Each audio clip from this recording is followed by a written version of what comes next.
As a racial equity organization, we focus on historically marginalized communities, Black communities, rural communities, low-wealth communities that really represent folks who have been marginalized by race, income, zip code, which we have a broad spectrum of across the state of Georgia.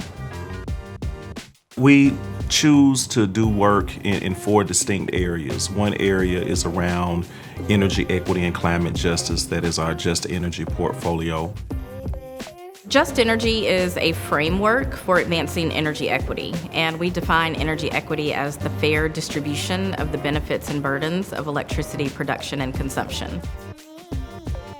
I'm working with college-age students to learn more about sustainability issues, that is energy usage, water usage, who gets the benefits of energy and who gets the burdens of energy, and ultimately how you can find an opportunity in that space to show your brilliance.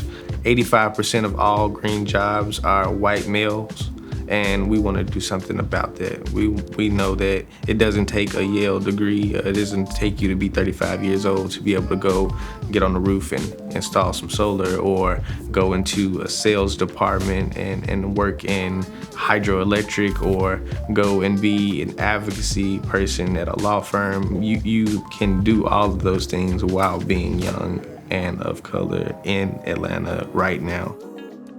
It's not just about equity being the right thing to do as it relates to the challenges that various communities are facing, but equity is actually good for business.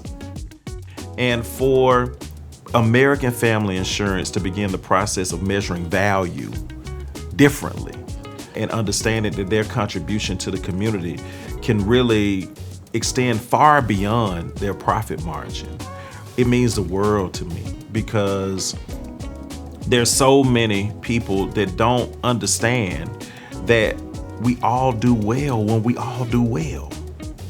And I think that is how, in the private sector, companies should understand the importance of their engagement in the community, in particular around issues of equity and inclusion. And so I just believe that American Family Insurance is really leading the way. And I am definitely looking forward, hopefully, to continuing to work with them in the future.